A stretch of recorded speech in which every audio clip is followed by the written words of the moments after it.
जब मुझे टेबल से to enter value the table, so insert,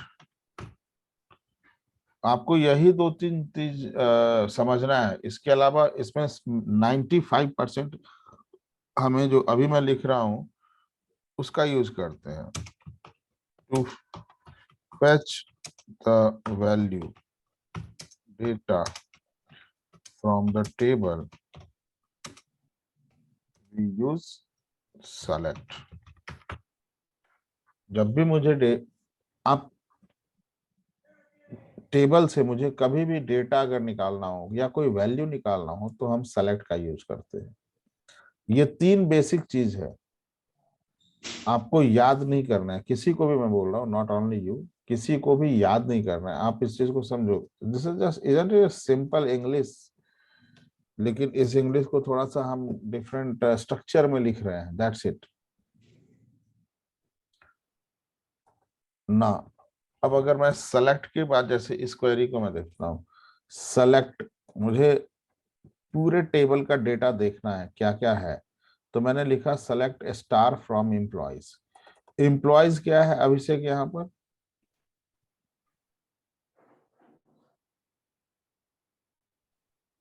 Abhishek employees यहाँ पे, यस सर, क्या है? एम्प्लॉयज है यहाँ क्या? मतलब नाम है सर। किसका नाम है? सी सर, अभिषेक, टेबल जो नेम। भी फर्स्ट मतलब नाम है सर, फर्स्ट नेम जो है सर, अभिषेक, टेबल नेम।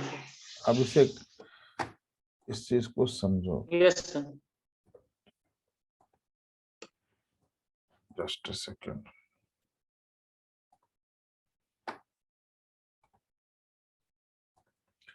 ये आपको क्या दिख रहा है?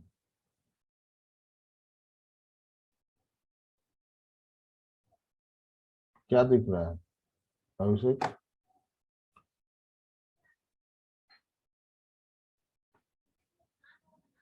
अभिषेक आवाज आ रही है मेरी?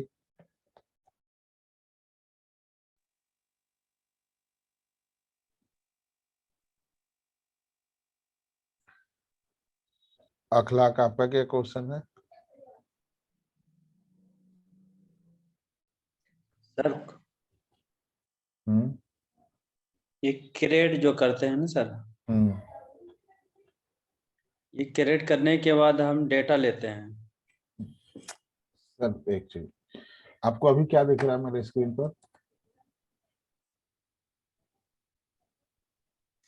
अभी आपको मेरे स्क्रीन पर क्या दिख रहा है?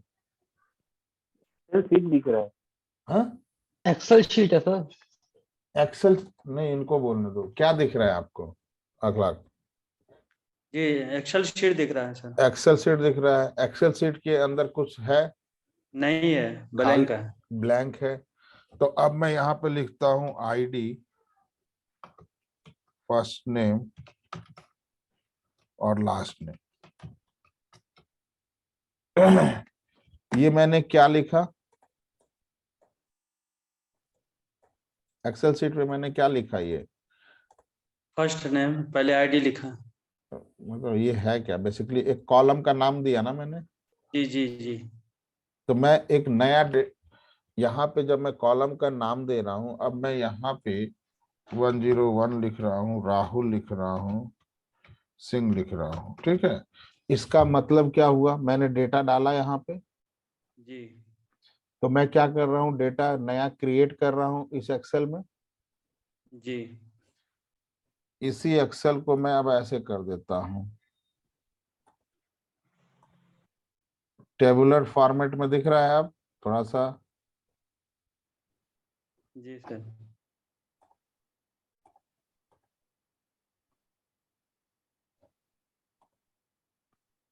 टेबुलर फॉर्मेट में अब दिख रहा है ये आपको। जी दिस इज कॉल्ड टेबल। इस टेबल के अंदर मान लो ये मैंने कुछ नहीं डाला, सिर्फ ऐसे बना हुआ है, ये टेबल है, ठीक है। जी। टेबल में क्या होता है, रो रो कॉलम। और कॉलम होता है, दो चीज होता है। इसके अंदर भी रो कॉलम है, ब्लैंक है सब कुछ। जी अब मैंने रो को कॉलम को, पहला कॉलम को बोला एज, इसको बोल रहा हूं एड्रेस, इसको बोल रहा हूं फोन नंबर। इसका मतलब क्या हुआ, यहाँ पर जो भी चीज लिखा होगा वो एज, सबको उसको एज ही समझेगा। जी एड्रेस में यहाँ जो भी लिखा होगा या जो भी कुछ लिखा होगा, भले यहाँ पे एड्रेस में नाम लिख दिया किसी का, लेकिन क्या आप इसको नाम समझोगे या एड्रेस समझोगे? एड्रेस। एड्रेस, क्योंकि उसका हेडर एड्रेस है। ठीक है। जी अब यहाँ पे फोन नंबर है, लेट्स से कि आपने ये लिखा, ये मैंने ये लिखा, तो आप इसको क्या समझोगे, फोन नंबर। यहाँ पे आपने ये मैंने ये लिख दिया, आप इसको फोन नंबर समझ सकते हो? नहीं। यहाँ पे तो एड्रेस समझ रहे थे राहुल को, तो फिर यहाँ पे क्यों नहीं फोन नंबर समझ रहे हो? क्योंकि डिजिट नहीं है इसमें। डिजिट नहीं है। लेकिन इस एक्सेल सीट में अब मैं तो कुछ भी डाल सकता हूं ना, रिस्ट्रिक्शन तो कुछ है नहीं मेरे ऊपर। कोई मुझे रोक रहा है कि एबीसीडी डालूं या नंबर डालूं? कोई नहीं रोक रहा है ना। जी और आपके हिसाब से गलत भी, अगर मैंने एबीसीडी डाल दिया तो गलत है, और बिल्कुल सही है कि आप बोल रहे हो कि यार फोन नंबर में डिजिट ही होना चाहिए। तो अब मैं क्या करता हूं, इसके ऊपर, इस कॉलम के ऊपर रिस्ट्रिक्शन लगा देता हूं। आपने इसके ऊपर रिस्ट्रिक्शन लगा दिया कि इसमें जो भी वैल्यू आए वो नंबर ही आए। ठीक है। जी तो अब रिस्ट्रिक्शन लगा दिया। अब यहाँ पे अगर मान लो इसमें डेटा,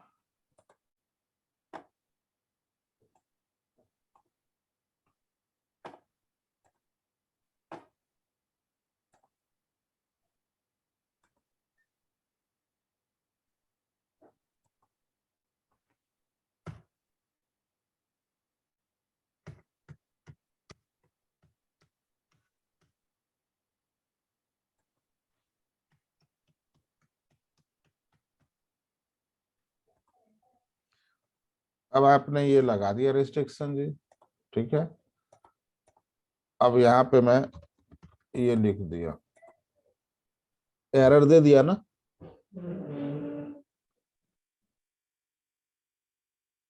दिख रहा है एरर?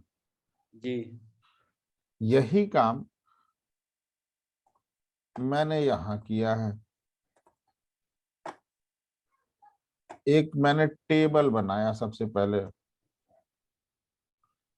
क्रिएट टेबल, टेबल का एक नाम दिया। इस एक्सेल सीट को मैं सेव करूंगा तो कुछ नाम दूंगा ना इसको, जी तो मैंने यहाँ पे भी नाम दिया, टेबल का नाम, और लिखा क्रिएट टेबल, और टेबल का नाम दिया एम्प्लॉय। अब इसके अंदर जो भी कॉलम्स मैंने बनाए हैं वो कॉलम का नाम लिखा, जो मुझे कॉलम चाहिए था। ठीक है। जी अब जैसे अभी मैंने एड्रेस में राहुल डाल दिया, तो आपने मुझे बोला कि हाँ राहुल एड्रेस हो सकता है, लेकिन फोन नंबर में मैंने एबीसीडी डाल दिया, तो आपने बोला ये तो गलत है। जी यहाँ पे भी मैं वही काम कर रहा हूँ। आईडी मैंने बोला कि इसके अंदर यूजर हमेशा इंटीजर ही डाले, इंटीजर को इंट से लिखते हैं। फर्स्ट नेम को बोला कि वैरकर ही डाले। अब वैरकर क्या होता है अभी छोड़ दो, आप हमेशा ध्यान रखो, वैरकर वेरिएबल कैरेक्टर इसको बोलते हैं, वैरकर डाले। अब यहाँ पे मैं राहुल की जगह 1 2 3 लिखूंगा तो लेगा वो? नहीं। नहीं लेगा। तो आपने रिस्ट्रिक्ट कर दिया ना यूजर को। जी क्यों? क्योंकि अगर वो नंबर डाल देता है यहाँ पे, तो आपका डेटा, आप उसे फर्स्ट नेम किसी का 1 2 3 4 तो हो ही नहीं सकता है, नहीं। राइट? तो डेटा गलत हो जाता ना। जी इसलिए हमने यूजर को रिस्ट्रिक्ट कर दिया कि तुमको मैं फर्स्ट नेम कॉलम के अंदर तुम नाम ही डालोगे, तो आपने वैरकर लिख दिया वहां। उसी तरह लास्ट नेम में लोकेशन पे, डिपार्टमेंट पे और सैलरी। सैलरी क्या होगा? नंबर होगा या वैरकर एबीसीडी होगा? नहीं। Number number. होगा। तो आप देखो सैलरी के साथ मैंने इंट लिखा है ना, इंटीजर। जी। क्लियर है ये चीज इतना? जी। ना अब वैरकर फर्स्ट नेम के बाद मैंने वैरकर लिखा है और 50 लिखा है। 50 का मतलब क्या हुआ कि फर्स्ट नेम में कोई भी यूजर 50 कैरेक्टर से ज्यादा वैल्यू को नहीं डाल सकते। अगर वो 50 से ज्यादा डाले तो फिर एरर दे दे उसे। जैसे इस एक्सेल सीट में मैंने अपना रेंज बनाया था 10 डिजिट का, ठीक है। अब मैं यहाँ पे लेट से ये डाल रहा हूँ, एरर दे दिया। अब तो नंबर ही डाल रहा हूं मैं, लेकिन फिर भी एरर दे दिया ना मुझे, जी। क्योंकि मैंने रेंज डिफाइन कर दिया कि इतना इतना बड़ा नंबर होना चाहिए, यहां से इस नंबर से इस नंबर के बीच का। फोन नंबर 10 डिजिट का होता है। तो अब देखो 1 2 3 4 5 6 7 10, अब मुझे कोई एरर नहीं दिया। अगर मैं यहाँ पे 123 लिख देता हूं या कुछ भी लिखता हूं, ये एरर दे दिया ना, क्योंकि जी। मैंने इसका रेंज डिफाइन कर दिया ना। जी। समझ में आ रहा है या बस ऐसे ही जी कर रहा? देखो इसका रेंज मैंने बोला है ना कि मिनिमम इतना ले और मैक्सिमम इतना ले। जी। इसी इसी के बेसिस पे वो उतनी वैल्यू को ले रहा है।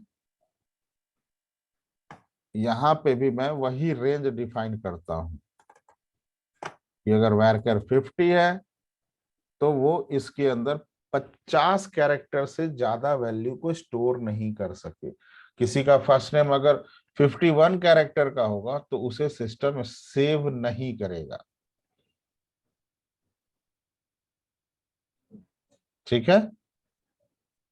जी। सही बताओ, समझ में आ रहा है कि बस जी जी कर किए जा रहे हो? नहीं सर, आ रहा है। अभिषेक चला ही गया क्या वो? Yes sir, yes sir, yes. समझ में आ रहा है? सर एक्सेल से जो डेटा को यहाँ लाते हम्म। हैं तो नॉर्मली कॉपी करके ले आते हैं यहाँ। नॉर्मली कॉपी करके नहीं, देखो अब हमें डेटा डालना है ना। ये जी जी। आईडी डाला, उसके बाद कॉमा है ना, यस सर। तो हमें कॉमा भी देना पड़ेगा, तो कॉमा दिया। फिर फर्स्ट नेम है तो मैंने अभिषेक दिया। अब फर्स्ट नेम के पहले ये देखो सिंगल कोट है ना, यस सर। मतलब वैरकर जब भी हम भेजेंगे ना डेटाबेस में तो सिंगल कोट्स के साथ जाएगा। अदरवाइज मेरा डेटाबेस उसे समझ ही नहीं पाएगा कि ये यूजर भेज क्या रहा है। किसी भी डेटाबेस में या प्रोग्रामिंग लैंग्वेज में डेटा होता वही है, ABCD 1 2 3 4 @ हैशटैग जो भी चीज है, लेकिन उसको भेजने का तरीका, उसको रखने का तरीका सारे एप्लीकेशन में एक ही है। जो भी प्रोग्रामिंग लैंग्वेज है वो बोलता है कि अगर आप इंटीजर वैल्यू को रख रहे हो तो उसके लिए कोई सिंगल कोट्स देने की जरूरत नहीं है, आप सीधे लिख दो। लेकिन अगर इंटीजर नहीं रख रहे हो, अगर स्ट्रिंग रख रहे हो या वैरचर रख रहे हो, तो आप मुझे उसको सिंगल कोट्स में भेजो।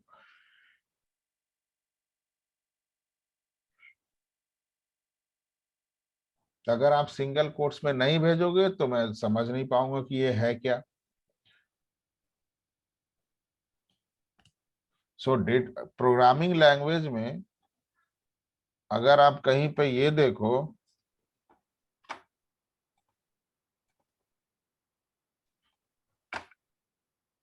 1 2 3, दोनों में फर्क है। पहला है 123 और दूसरा है 1 2 3। क्यों?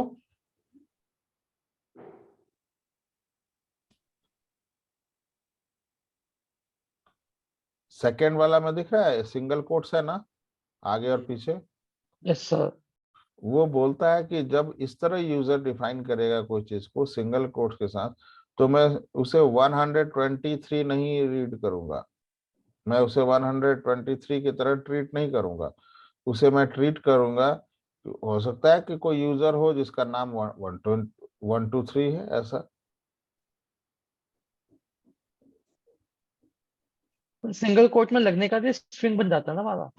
जैसे सिंगल कोट आपने नंबर पे लगाया तो वो बन जाता है स्ट्रिंग।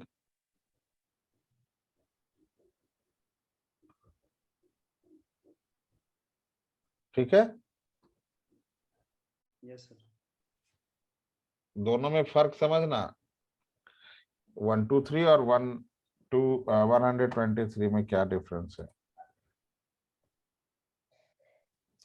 यस ना गौरी स्टार, अमित ने पूछा, अभी मैं आ ही रहा था उस पे। अब मैंने लिखा सर, मुझे मान लो कि मेरा एम्प्लॉय टेबल है, एक मैंने टेबल बनाया, ठीक है, उसके अंदर मुझे डेटा डालना है। तो डेटा डालने को जैसे एक्सेल सीट में मैं अभी डाल रहा था तो टाइप कर रहा था ना, लेकिन जब प्रोग्रामिंग लैंग्वेज डेटाबेस में लिखते हैं तो इंसर्ट इनटू, ये उसका सिंटेक्स है। इंसर्ट इनटू कौन से टेबल में डाल रहा हूं मैं, तो मेरे टेबल का नाम लिखा एम्प्लॉय, और उसके बाद क्या डालना है, एक डेटा डालना है 10 डेटा डालना है, तो उसके बाद मैंने वैल्यू लिखा, और जितने भी डेटा डालना है उन सबको, ये पूरा डेटा का एक सेट हुआ ना, जिसके अंदर आईडी है, फर्स्ट नेम है, लास्ट नेम है, लोकेशन है, डिपार्टमेंट है, सैलरी है, ये पूरा एक सेट हुआ मेरे डेटा का। ऐसे मुझे 10 सेट भेजने हैं, तो 10 सेट भेजने के लिए मैंने क्या किया, कॉमा से सेपरेट कर दिया है ना सारे को।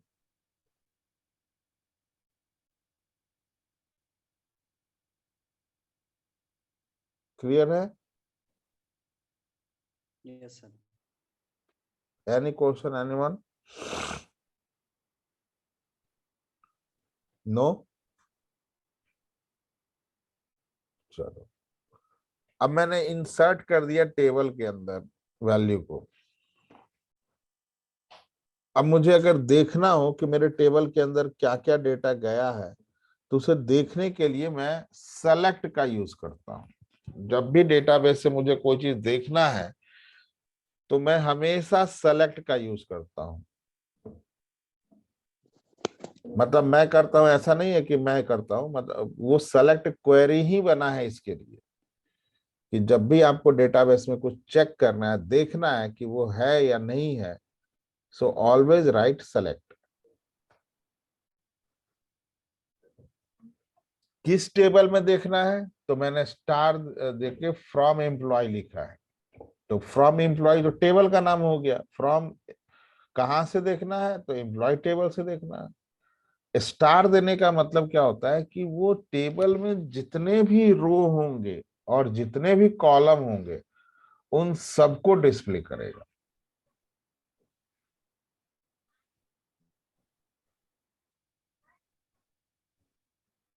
क्लियर है?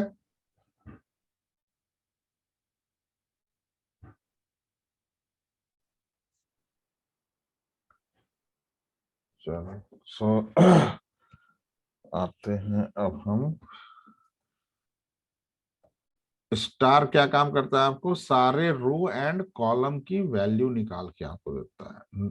अब यहाँ पे मान लो कि मेरा एक कंडीशन में अप्लाई कर देता हूँ, मुझे सारे यूजर का डिटेल नहीं चाहिए, मुझे उस यूजर का ही डिटेल चाहिए जिसकी सैलरी 12,000 रुपये है।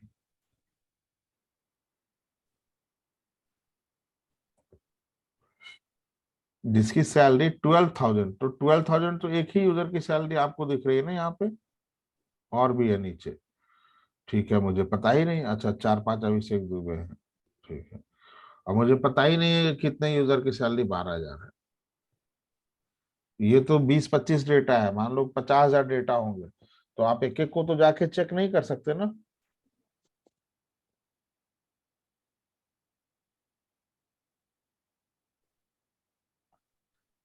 Am I audible guys to you? Yes sir, yes sir. So, Yes, yes sir. Sir. सब कोई सो गए क्या? बहुत जल्दी सो जाते नो हो। No sir. नहीं, सो अगर मैं कंडीशन दे दूं तो मेरी बेसिक क्वेरी तो यही रहेगी, लेकिन कंडीशन इसके ऊपर अप्लाई कर देते हैं।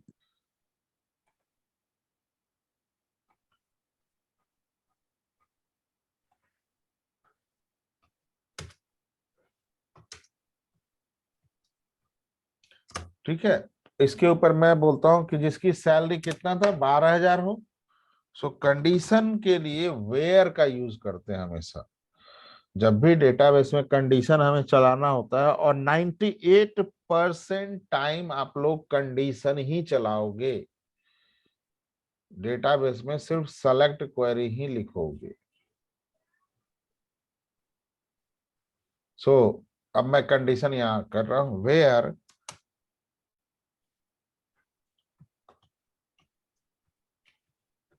Salary equal to 12,000। अब इसमें देखो 12,000 वाली की सैलरी आ गई ना, और तो किसी का आया नहीं। हमारी टेबल फिल्टर हो गई।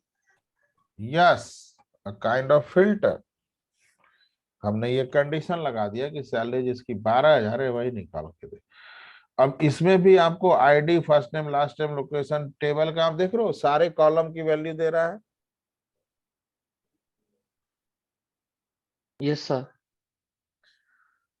लेकिन एक सिनारियो आपका ये भी हो सकता है ना कि हाँ, मुझे 12,000 वाली की सैलरी तो चाहिए, लेकिन उसकी आईडी से मुझे कोई मतलब नहीं है।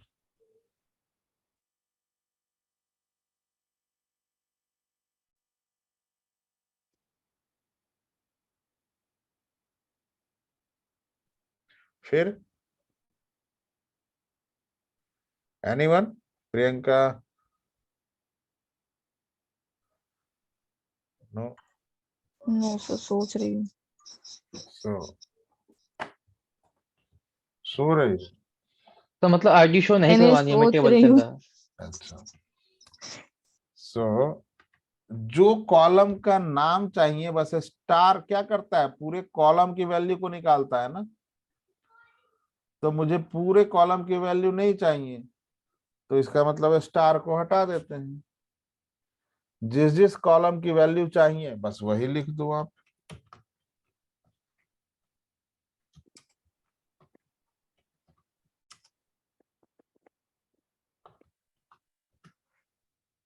मुझे लेट से कि डिपार्टमेंट भी नहीं चाहिए।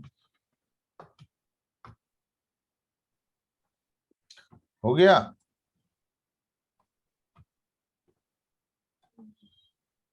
देखो,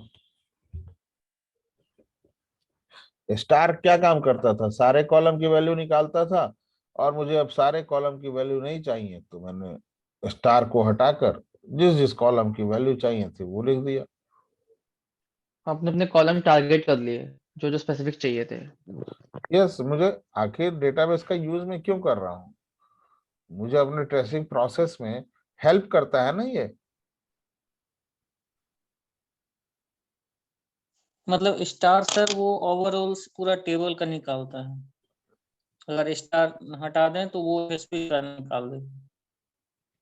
समझा नहीं? स्टार पूरे टेबल कर, ये तो समझ में आ गया कि स्टार पूरे टेबल का डेटा को निकालता है। ठीक है, दूसरा आपने क्या बोला?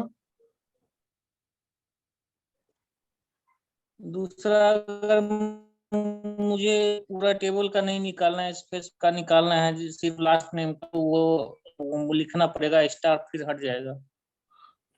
हाँ, स्टार हटा दो बस, और जो भी टेबल का, जो भी कॉलम आपको निकालना है आप उसका नाम लिख दो।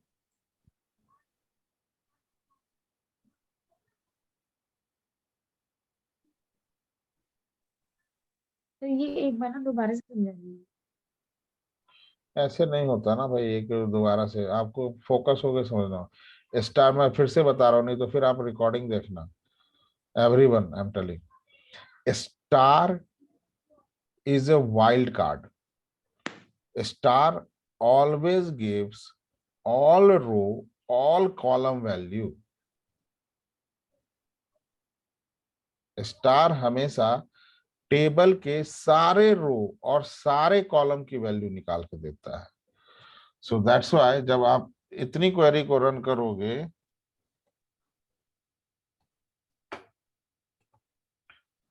तो ID, first name, last name, location, department, salary और जितने रो हैं सबकी वैल्यू मुझे दिया ना।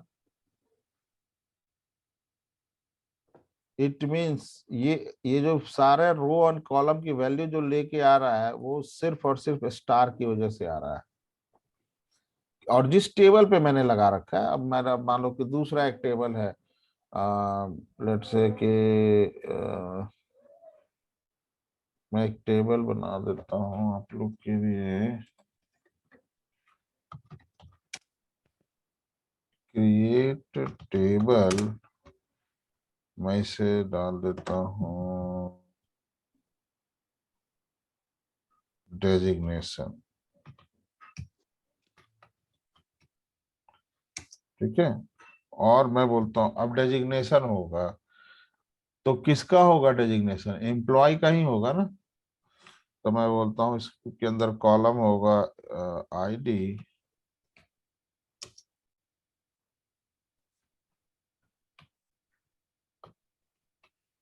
User ID int and user ID को या छोड़ो, आईडी देता हूँ, आईडी इंट डेजिग्नेशन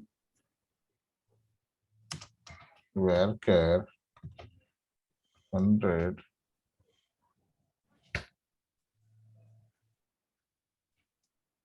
ठीक है।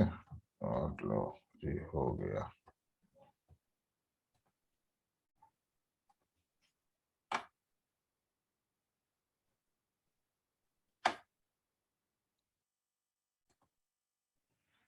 चलिए डेजिग्नेशन टेबल को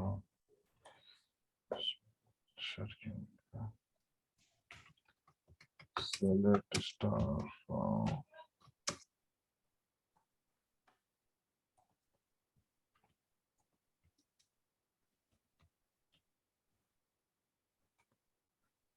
देखो दो चीज मैंने डेजिग्नेशन टेबल में कॉलम क्रिएट किया था तो आ गया ना आईडी और डेजिग्नेशन, राइट। अब मैं दे देता हूँ इसके अंदर आईडी डालता हूँ 101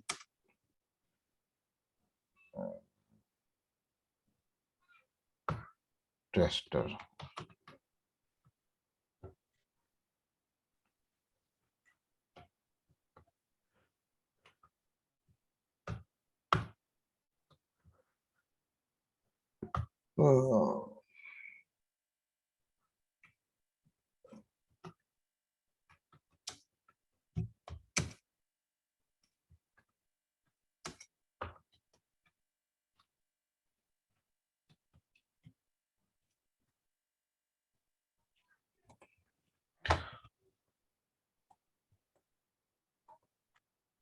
अब डेजिग्नेशन के अंदर ये वैल्यू आ गई ना। अब मुझे डेजिग्नेशन टेबल में अगर देखना है कि पूरा डेटा, मान लो और भी कॉलम एंड रो पड़ा हुआ है इसके अंदर, अगर मुझे देखना है तो मैं क्या करूंगा? Select star from designation. ठीक है। सो अभी क्या क्वेश्चन है? कलर जो चेंज होता है ना, एक्चुअली सारे डेटाबेस में आप देखोगे ना, हर डेटाबेस जो भी कलर चेंज होता है ना, जैसे सेलेक्ट देखो ब्लू कलर में है, फ्रॉम ब्लू कलर में है, वैल्यूज ब्लू कलर में है, इसका मतलब होता है these are the reserved keyword. ये कीवर्ड, ये डेटाबेस अपने पास रिजर्व रखा है, आप इसका यूज नहीं कर सकते हो। अगर करोगे तो वो कंफ्यूज हो जाएगा कि एक घर में अब सेम नाम के दो राहुल हैं, तो कंफ्यूजन होगा ना कि घर वाले किसको बुला रहे हैं, पता ही नहीं चलेगा, राइट। इसलिए these are the reserve keyword और इनका यूज नहीं करना चाहिए कभी भी। ठीक है।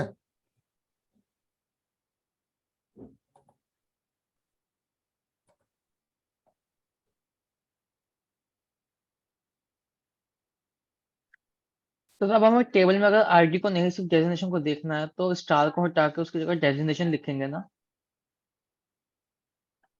क्या क्या आईडी में? अगर मेरे को, जब आपने टेबल क्रिएट की है डेजिग्नेशन वाली, उसके अंदर हाँ मेरे को आईडी आईडी का कॉलम हटाना है, मुझे सिर्फ डेजिग्नेशन देखनी है। तो जो स्टार है वो हटा के मैं डेजिग्नेशन लिखूंगा ना, जो मेरा बस कॉलम का नेम है। Yes yes. ओके। सिंपली आपको अगर सिर्फ वो देखना है तो लो इसी के अंदर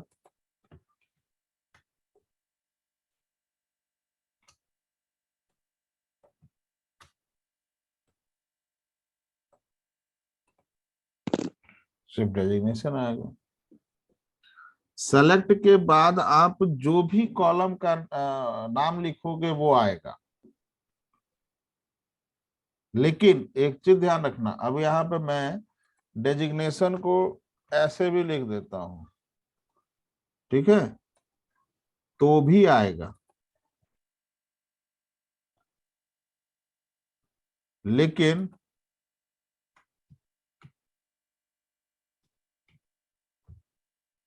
अगर ये लिखूंगा तो एरर दे देगा। देखो एरर दे दिया ना। Yes sir. इसका मतलब क्या हुआ कि this is not a case sensitive. ये कोई भी डेटाबेस केस सेंसिटिव नहीं होता है। अपर केस लोअर केस दोनों लिख सकते हैं। दोनों आप लिखो, लेकिन स्पेलिंग मिस्टेक अगर आप करोगे, जो कोई जरूरी नहीं है, मैं अगर डेवलपर हूं और डेटाबेस को मैंने डिजाइन किया है तो कोई जरूरी नहीं है कि मैं सारे वर्ड का स्पेलिंग सही ही लिखूंगा। मैं डेजिग्नेशन को ऐसे भी बना सकता हूं,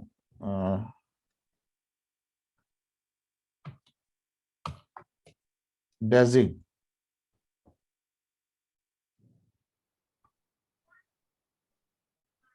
मैं ये भी लिख सकता हूं। तो आपको जब भी इसको कॉल करना होगा ना तो डेजिग से ही कॉल करोगे आप। Got it? Okay sir. So database, मेरा कोई भी डेटाबेस केस सेंसिटिव नहीं होता है, लेकिन स्पेलिंग मिस्टेक बर्दाश्त नहीं करेगा, वो एरर दे देगा वो। भाई स्पेलिंग मिस्टेक होगी तो कॉलम का नाम ही वो नहीं है, तो वो है ही फैच नहीं। नहीं कर पाएगा। हाँ, जैसे मैं बोलूं कि अमरदीप, कोई बोलेगा यस नो, कोई भी बोलेगा कुछ, क्योंकि कोई बंदा है ही नहीं यहाँ पे,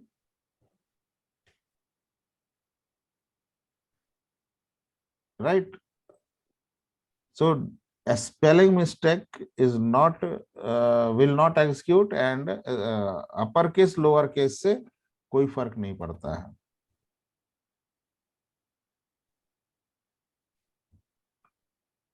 ठीक है ना?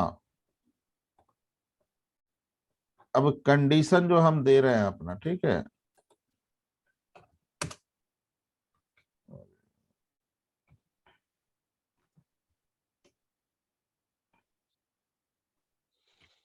हम अपना कंडीशन दे रहे हैं, तो कंडीशन हमने अब लगाया, और आप, मैं 99% टाइम आप यही करोगे। बाकी जो मैंने डिलीट, ड्रॉप, ट्रंकेट आप लोग को बताया है, क्रिएट तो आप जिंदगी में नहीं करोगे कभी डेटाबेस में, लेकिन आपके पास डेटा तो है नहीं, तो वो तो करना ही पड़ेगा ना आपको प्रैक्टिस करने के लिए। मैंने लास्ट क्लास में इसलिए बोला था।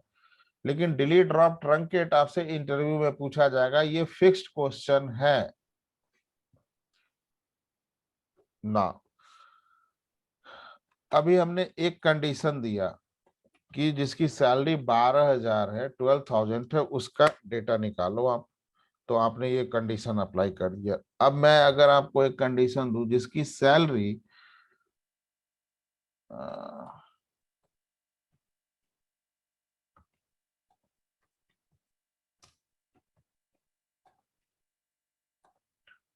12,000 और 18,000 के बीच में है, फिर कैसे निकालोगे?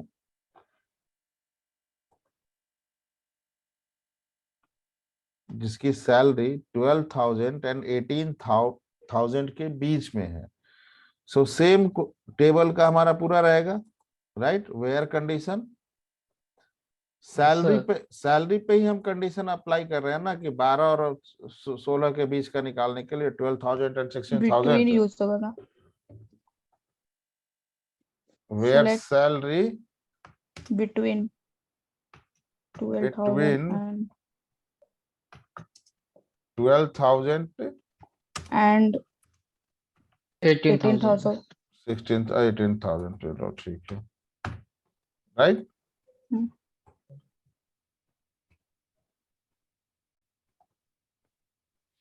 देखो 12 और 18 के बीच वाला ही निकाला ना सैलरी सबका,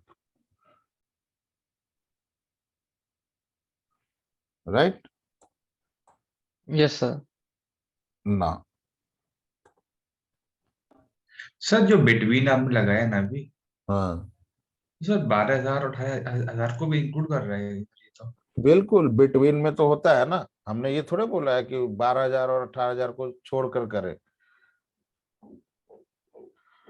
अब आपको अगर इसको नहीं लेना है ओके। तब फिर क्या करेंगे?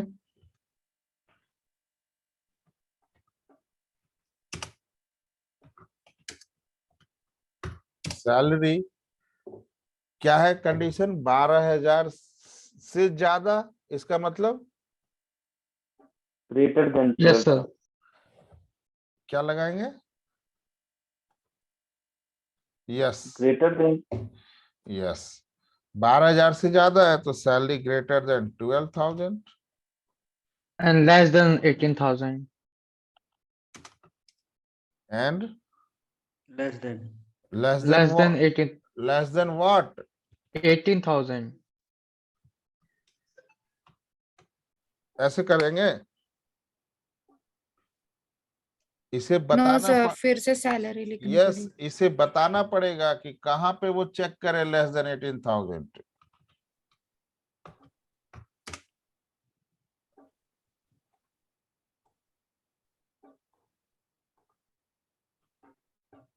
आ गया सर?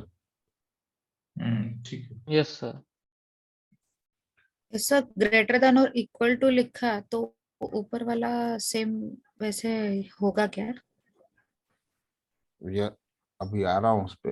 अब एक तो बिटवीन दे के लिखा, मैं इसी को क्वेरी को कॉपी करता हूं and salary less than greater than equal to less than equal to, अगर मैं ये करूंगा तो क्या देगा? फिर से वो 12-18 दोनों को लेगा। यस। Yes sir. ले लिया। 12-18 के बीच में।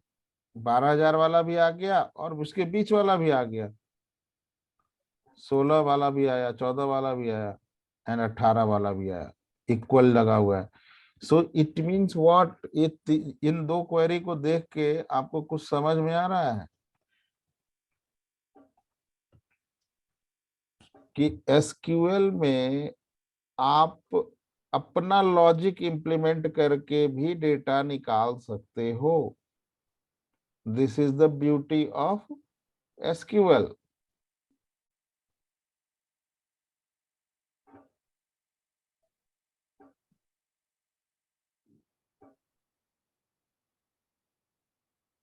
ठीक है, ओके सर। आप और ऐसे बहुत सारे क्वेश्चंस मैं आप लोग को दूंगा जिसको आपको करना होगा। अपने लॉजिक आपको खुद का अपना लॉजिक इंप्लीमेंट करना होगा कि यहाँ पे क्या चलेगा, कौन सी क्वेरी लिखना ज्यादा सही है ना। अब अगर मैं आपसे बोलता हूं कि मुझे उन सबका निकालो जिसकी आईडी 1023456 है, उन सबकी सैलरी मुझे निकाल के दो, सैलरी और फर्स्ट नेम और सैलरी निकाल के दो बस। मतलब आईडी जिसका 102, 103, 104, 106 है, मुझे इसकी सैलरी निकाल कर दो, फर्स्ट नेम और सैलरी कोई भी दो कॉलम ले लो आप, मुझे इतने ही लोग का चाहिए। So can we use between? Star नहीं यूज करेंगे। नहीं, स्टार तो नहीं बिटवीन करेंगे यूज करेंगे सर, तो 105 भी आ जाएगा। 105 भी आ जाएगा, बिटवीन भी नहीं यूज कर सकते हैं ग्रेटर देन कर सकते हैं, लेस देन कर सकते हैं, तो भी नहीं आएगा, राइट? क्योंकि ग्रेटर देन लेस देन में एक रेंज का हम दे रहे हैं ना, ग्रेटर और लेस। Yes sir. सो क्या करें फिर? मुझे क्या चाहिए? आईडी, फर्स्ट नेम और सैलरी। आईडी मैं इसलिए ले रहा हूं कि आप इसको कंपेयर कर सको कि उसी का रिजल्ट आया कि नहीं। फ्रॉम एम्प्लॉय, अब कंडीशन में कहाँ पे लगाओ, किस कॉलम पे लगाओ? इसमें जितने कॉलम है किस पे लगाना चाहिए मुझे कंडीशन? आईडी। आईडी तो पे। आईडी पर। आईडी पर। तो इसको हटा दे फिर, वेयर आईडी। अब आईडी देखो रैंडम है ना, यहां से यहां तक तो चलो ठीक है, सीक्वेंस में है तो बिटवीन वाला आ जाता, लेकिन बीच में घुसा दिया 106। तो इस केस में इन का यूज करते हैं, इन, और इसे डाल दो। जितनी वैल्यू उसको चाहिए वो डाल दो। हम्म, आ गया। अब इन तीनों का सबसे ज्यादा इंपॉर्टेंट है, ग्रेटर देन तो लेस देन तो बहुत चलेगा ही अभी आपका, लेकिन इसका आपको प्रैक्टिकल इम्प्लीमेंटेशन कब होता है सोचो। जब बिटवीन का प्रैक्टिकल इम्प्लीमेंटेशन कब है? जब रेंज डिफाइन है, राइट? जब रेंज हमारा डिफाइन है तब हम बिटवीन का यूज कर सकते हैं और ग्रेटर देन वाले का या ग्रेटर देन इक्वल टू दोनों का यूज कर सकते हैं। लेकिन जब रेंज डिफाइन रेंज नहीं डिफाइन है, रैंडम नंबर से मुझे डेटा अगर निकालना है तो मैं इन का यूज करता हूं।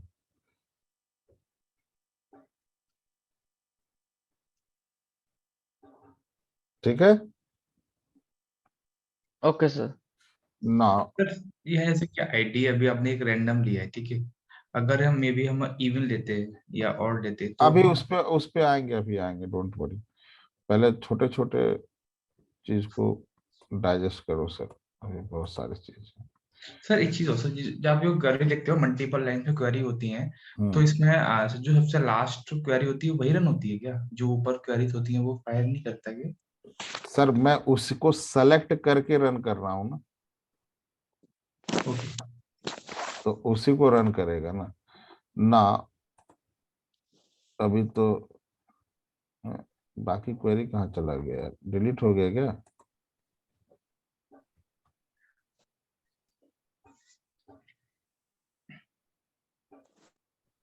अच्छा ठीक है, इसके बाद ये था ना, हाँ, ठीक ना।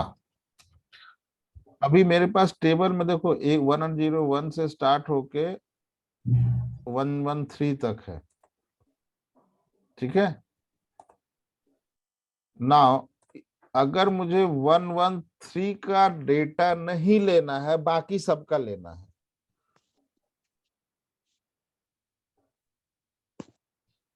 अभी तक तो रेंज हम डिफाइन कर रहे थे, अब मुझे 113 का नहीं लेना है, बाकी सबका निकालना है। और ऐसा? यहाँ पे 100 रिकॉर्ड मत सोचो, यहाँ पे 1000 रिकॉर्ड सोचो, 10,000 रिकॉर्ड सोचो। फिर क्या करेंगे? एक्सपेक्ट करके कोई क्वेरी होगी सर। एक्सपेक्ट, अरे यार, हाँ कोई यस। बोल रहा है कुछ।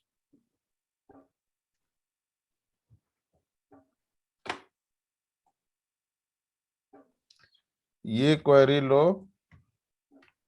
और हम इसमें बोल रहे थे ना वेयर आईडी इन, जिसमें आईडी हो वो निकालने के लिए वेयर आईडी नॉट इन 113 चाहिए ना।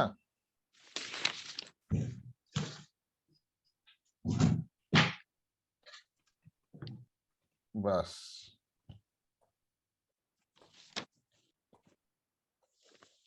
अब देखो 113 का नहीं है ना, यस सर। 112 के बाद 114। जब निकालना है तो इन नहीं निकालना है, not in.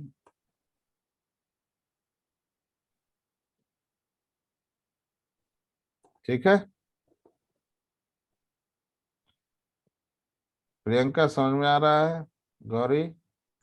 Yes. Yes sir. थोड़ा सा इस पे प्रैक्टिस आप लोग करोगे, अभी मैं रैप ऑफ करता हूँ, काफी लेट भी हो गया है। ठीक है, so try to do some practice. इसे भी मैं वहां पे पेस्ट कर दूंगा, ठीक है, एक नोटपैड में। कल तक करके रखना फिर, ठीक है। Sure sir.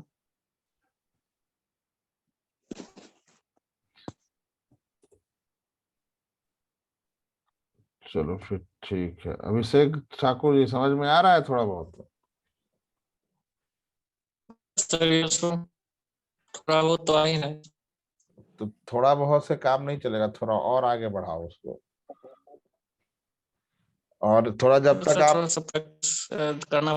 जब तक हाँ प्रैक्टिस नहीं करोगे ना, डेटाबेस कंप्लीट प्रैक्टिस की चीज है भाई, नहीं करोगे तो होगा ही नहीं। अगर मैं भी छोड़ दूं ना 4-5 महीने, तो 4-5 महीने में तो नहीं भूलूंगा, लेकिन हाँ साल भर के बाद मैं भी भूल जाऊंगा, क्योंकि मैंने काम इतना किया है, मैंने सर्टिफिकेशन वगैरह डीबीए का कर रखा है। तो 4-5 महीने में तो नहीं भूलूंगा, लेकिन साल भर में मैं भी भूल जाऊंगा।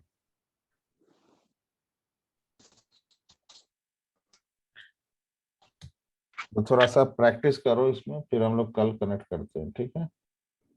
ठीक है sir. Okay sir. Good night sir.